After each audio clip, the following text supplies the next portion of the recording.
Alamme Qaasim Abdullaa jalatti matamanii kajiran miseensoti koree mootummaa Coompiyyoolis Oromiyaa namoota 17 gaazexeessitooti ONN lagguyyaa kaleessa murtii waliigal Oromiyaa caalcalii dhiyaataniis manni murticha sababoota adda dhiyeessuun beellam dabalata qabachuun dhaga'ame. Lolumnoota biltsiginnaatiif waraan bilisummaa Oromoo jidduu deema jiru loltoota sirni biltsiginnaa miidhaan guddaan dhaqqabuutti odeeffamaa oduuteen tardhatanaan itti heeyyan. Maanguddoo gan 85 khatay ab baati oddiyar silixaana shaallaaji tokko fergaydhan booda eedal kammani dhaarrabaafame jeefam jedhu jiraattoti Oromiyaa miidiyaa neetworkiif yaada isaanii kennan. Godin Shawaa kibba lixaanaalee gargaraatti hidhaaf ajjeechaa waraana mootummaatiin uummata irra raawwataman maateet fuuf jedhu ye'uun ingidaa waan odeeffat qaba. Caffeen Oromiyaa yaa'ii idilee sadaffa waggaa tokkoffa baruuji caffee jaffa galma bagadaa taa'u jir. Miseensota caffeetiif gabaas kadhiyees Pirezidaanti Shimallis Abdiisaa mootummaan naannoo Oromiyaa waraan bilisummaa Oromoo baay'ee miidhu dubbat. Miseensoti caffee garuu shaneen qaamolee nageenya baay'ee nurra miidh jechuun himat. Bulchiinsi Pirezidaanti Haaraw Soomaliyaa Hasan Sheek Mahammad loltooti Soomaliyaa leenjiin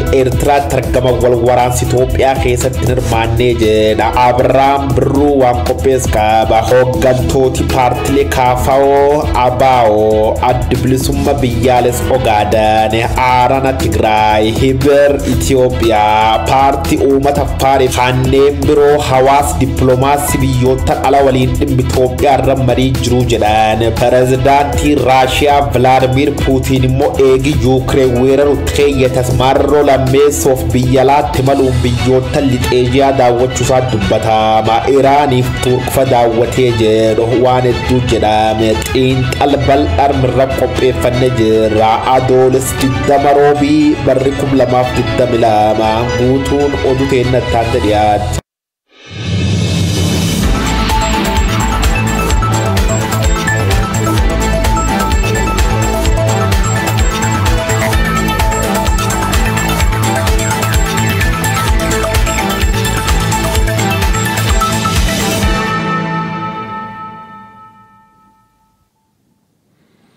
Arkafone kam jirtu daawwattoota Oromiyaa Miidiyaa Neetwork oduu har'aaf qabnu isinitti himna. Oduu isinitti himuun kan isin waliin turu ani yoon ingidaati.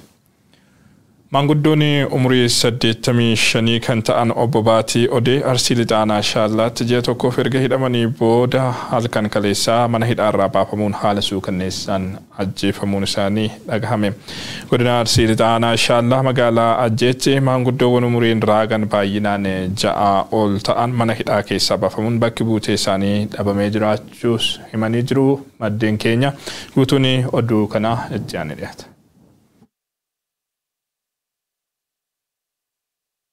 Maanguddoon kabajamaan kun jiraataa aanaa Shaallaa ganda Ajjeediidaatti jaarsa araaraa fi qonnaan bulaa jabaa yoo ta'an ijoollee heerumsiifatanii kaanis fuusifachuun akaakayyuullee nama argan ta'uu isaanii maatiin OMN'tti himan. Ji'a tokkoon dura ooyiruu qonnaa isaanii keessaa hidhattoota mootummaatiin kan fudhataman obbo Baatii Odee ergasiis magaalaa Ajjeetti geeffamuun waajjira poolisii keessatti hidhamanii turaniiru. Maanguddoon umuriin isaanii 85 ta'an obbo Baatii Odee godina Arsii Lixaa aanaa Shaallaa magaalaa Ajjeetti ji'a tokkoof erga hidhamaniin booda mana hidhaarraa baafamuun haala suukanneessaa ta'een ajjeefamanii gatamuu isaanii bilbilaan dhageenye jedhu maatiin. Keessattuu shaneedha bakka inni jiru fida jedhanii maatii isaa wajjin dararaa turanii ji'a tokko turanii achi mana hidhaa aanaa Shaallaa keessa ergasii mana sirreessaa Asallaa guyyaa tokko bulchanii ergasii hin baasanii halkan lammaffaati immoo ajjeesanii reeffa keessa argine foto qofa argine.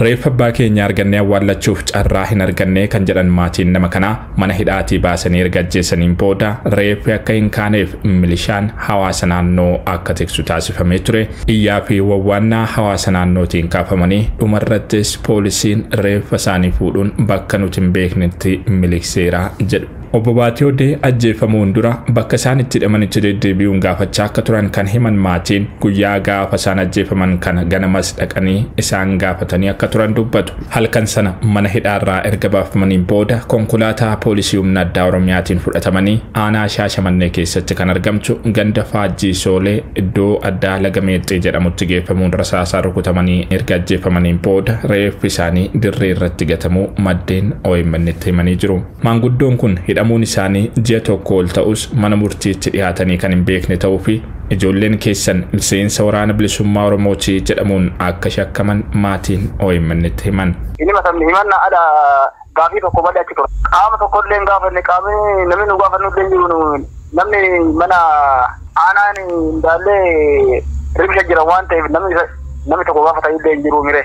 Miira aarii keessa jirra wanni gochuu hin dandeenye hin jiru namni itti himannu illee hin jiru namni tokkollee hin jiru aariin dabalataa deemaa jirra kaafees fidaan jedha.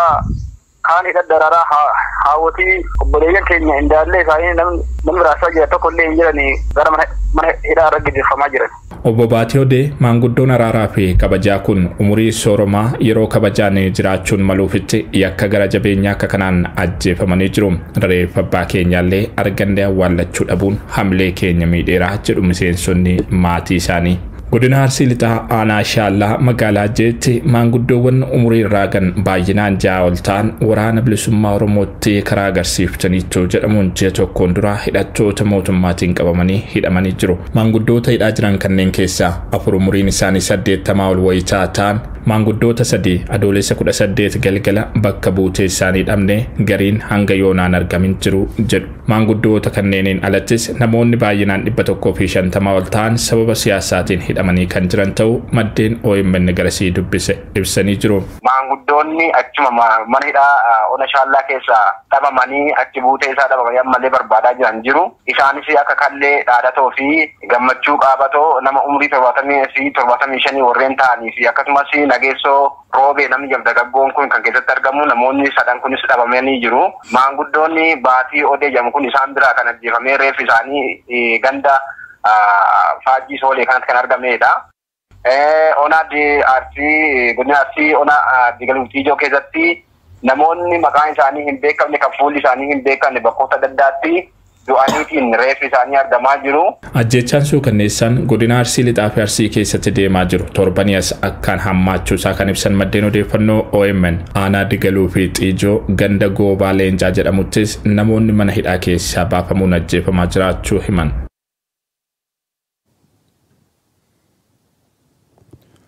Haaluma wal fakkaatuun godina Shawaa Kibba Lixaa aanaalee garaagaraatti hidhaa fi ajjechaan waraana mootummaatiin uummata nagaa irratti raawwatamu hammaatee itti himamee jira.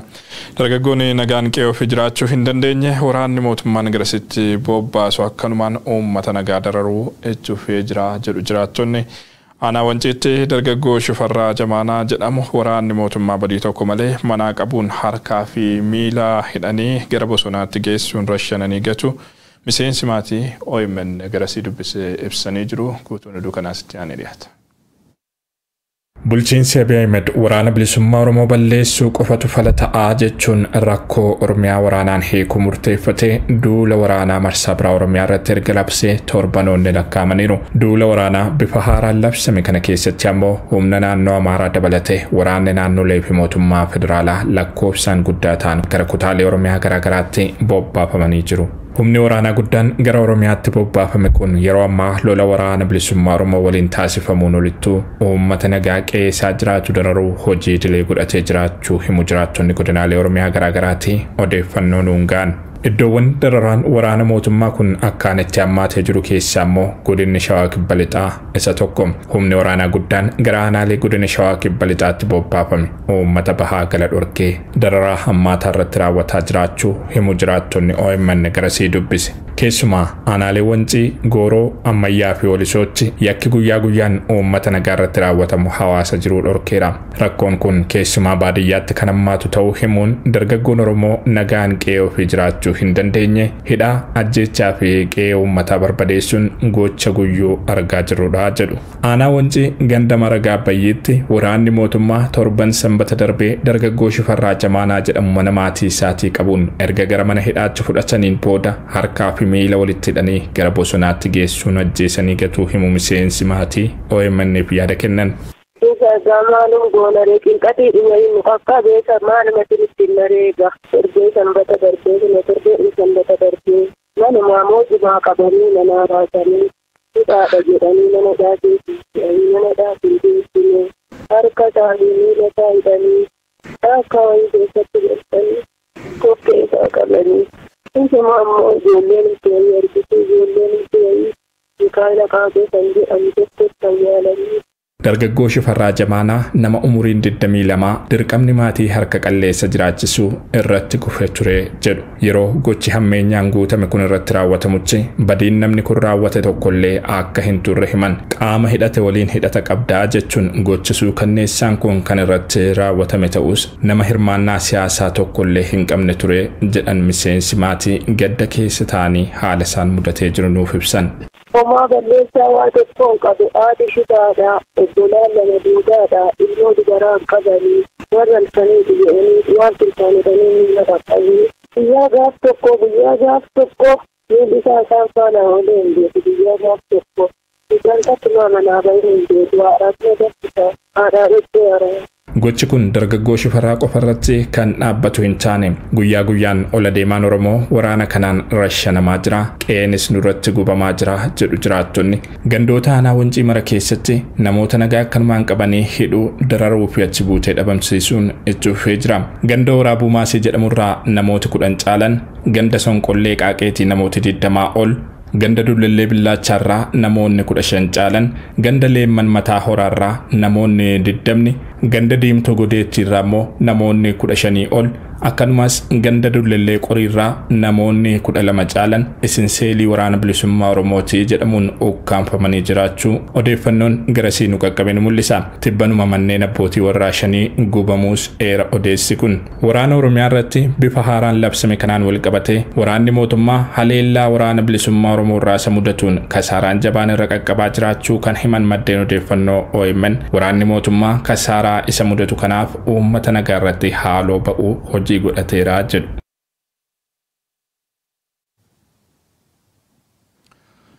Ajjechaan waraanni mootummaa raawwatu kun itti fufuun godina Wallagga Bahaanaa eebantuuttis waraanni mootummaan bobbaasee fi humni shororkeessaa faannoo qindoominaan haleellaa raawwataniin namoonni nagaan ajjeefamuu jiraattonni OMN itti himanii jiru. Ganda Bakkanniisaa jedhamutti namoonni nagaa Birraatuu Jaarraa fi Magarsaa Dhiinsaa jedhaman humnoota kanneeniin ajjeefamuu himanii jiru. Gandoota aanaa eebantuutti humnoonni mootummaan bobbaasee uummata nagaa reebaa hidhaa fi raarsaa akka jiranis jiraattonni OMN ibsaniiru.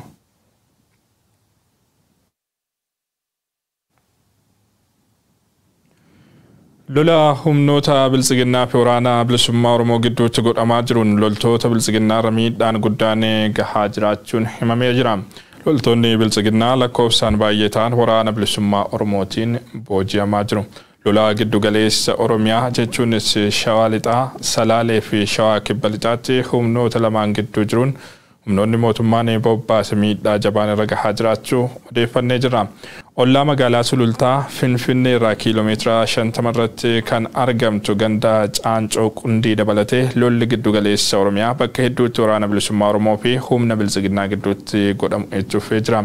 Lola kanaan uummanni nagaanis bakka hedduutti gaaga'amaa jira. Gama biroon pirezidantiin naannoo Oromiyaa Obbo Shimallis Abdiisaa gaachana sirnaa fayyadamnee injifannoo argataa jirra jedhu. Kana duras mootummaan yeroo hedduu waraana bilisummaa Oromoo faayidaa ala gochuu irra deddeebiin ibsaa turuun ni yaadatama. Miseensonni caffee Oromiyaa gama isaaniitiin haalli nageenyaa Oromiyaa akkaan yaaddessaa ta'uudha kan isaanii dubbachuu irratti argaman. Caffeen Oromiyaa yaa'ii idilee isaa ta'aa jira. Guyyoo Waariyoo yaa'ii kana hordofeera.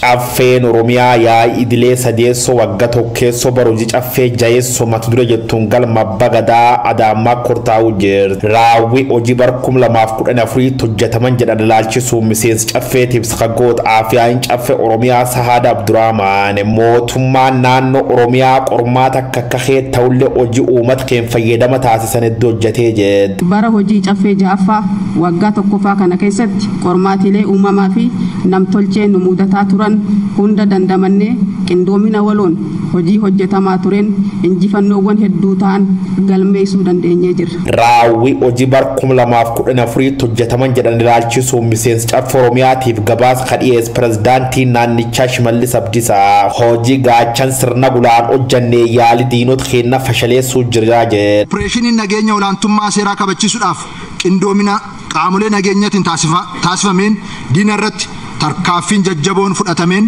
sochiin isaan naannoo keenya dirree waraanaa taasisuu fi misooma duubatti deebisuudhaaf gochaa jiran karaatti hafee jira.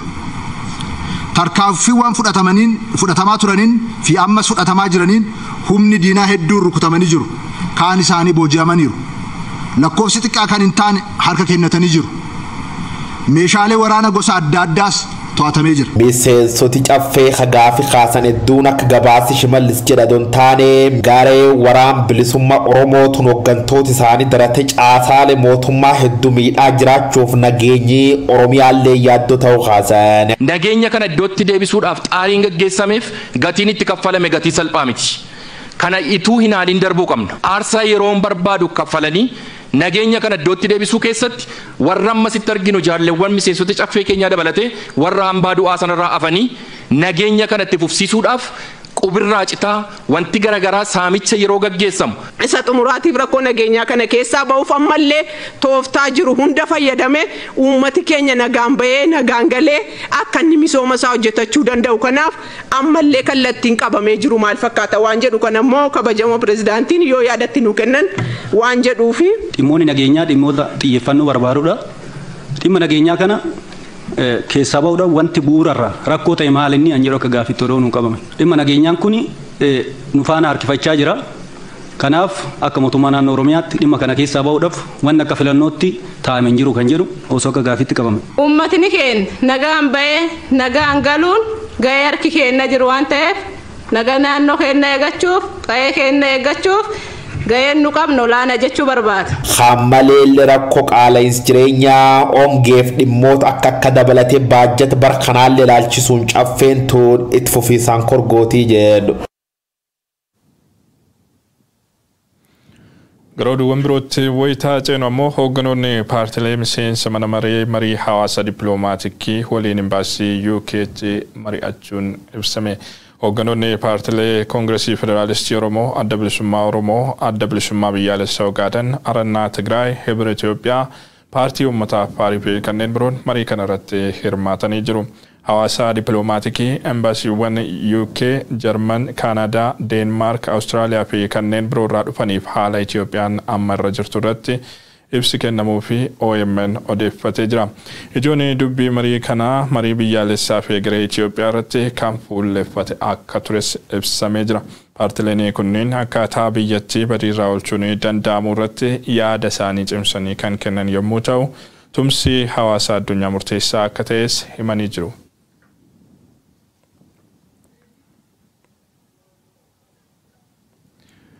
Miseensonni koree mootummaa ce'umsaa biyyaalessaa Oromiyaa namoonni 17 fi gaazexeessitoonni ONN lama kaleessa mana murtii waliigalaa Oromiyaa calcalitti dhihaatan. Manni murtichaa garuu sababoota adda addaa dhiheessuun beellama dabalataa qabachuu dubbi himaan ABO obbo Lammii Gammachuu OMN'tti himanii jiru. Oolmaa mana murtichaa guyyaa kaleessaatiin abbaan alangaa deebii barreeffamaa kan dhiyeeffate wayitaa ta'u manni murtii waliigalaa Oromiyaas galmee dhihaate qoratee ilaaluuf beellama qabatee jira. Haaluma kanaan manni murtichaa beellama dabalataa adoolessa 21 bara 2022tti qabateera jedhame. Manni murtii waliigalaa Oromiyaa galmicha ilaalchisuun oolmaa adoolessa 5 fi 7 taa'ee tureen abbaan alangaa deebii barreeffamaa fooyya'aa akka dhihaatuuf ajajee turuusaa ni yaadatama.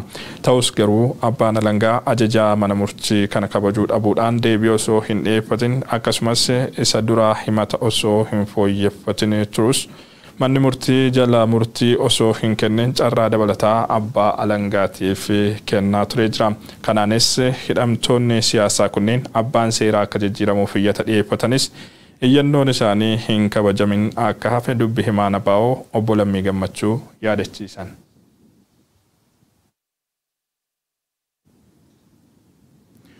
Maddeen alaarraa oduu arganne keessaa immoo bulchiinsi pirezidentii haarawaa Soomaaliyaa Hassan Sheekh Mohammad loltoonni Soomaaliyaa leenjii fi Eertiraatti ergaman wal waraansa Itoophiyaa keessaa irratti hin hirmaanne jedhan.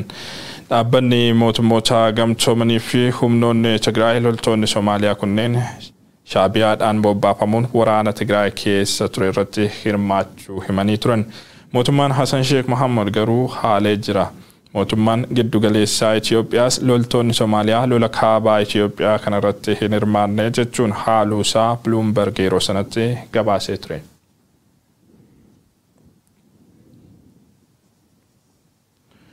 Oduu keenya xumuraatiin pirezidentiin Raashiyaa Vladimir Putin kaleessa Iraanii fi Turkiyyee daawwatan. Putin hoogganaa olaanaa Iraan Ayatollah Ali Khamenei fi pirezidentii Turkiyyee Recep Tayyip Erdogan waliin wal arguun dhiibbaa addunyaan irratti godhaa jirtu irratti mari'ataniiti jiru.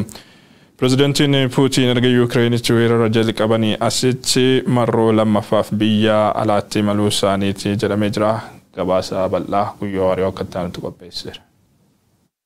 This was his second trip out of Moscow since launching the invasion of Ukraine. Ji'oottan shan jechuun guyyoota 147 dur biyya Awurooppaa Yuukireen waraana hordofe tarkaanfii warroota lixaatiif Ameerikaa faan jaanjeffamuu ka jiru duree Raashiyaa Puutiin marsalammeessoof daawwii biyyoota larratti argamaa jedhan. Haalees kibxatirra jalqabe biyyoota lixeejiyaa daawwachuu ka jiru bulchaan Sooviyeet kun dure Turk Recep Tayyip Erdoganiif irra guddaa Iraan Ayatollah Ali Khameneitiin wal arguusa BBC gabaas. Hammaleelle pirezidaantii biyyattii Ibrahim Raayis waliin Teheraan keessa wal arge mari'achuun isa dubbatan Puutiin. Tokkummaa biyyoota lamaanii jechuun Iraaniif Raashiyaa gammachuu jabduu qabaachuu ibsuun daldalaaf buqqaatota Sooriyaa irratti waliin hojjan jechuu isaanii CNN barreesse. Hammaleelle dhaabbati Raashiyaa anniisa irratti hojjechuun isa dubbatan guddichi Gazprom waliigalta haaraw doolar Ameerikaa miliyoona 40 taate dhaabbata bobeeraa waliin mallattees jedhe. US officials have said that they believe Russia is poised to buy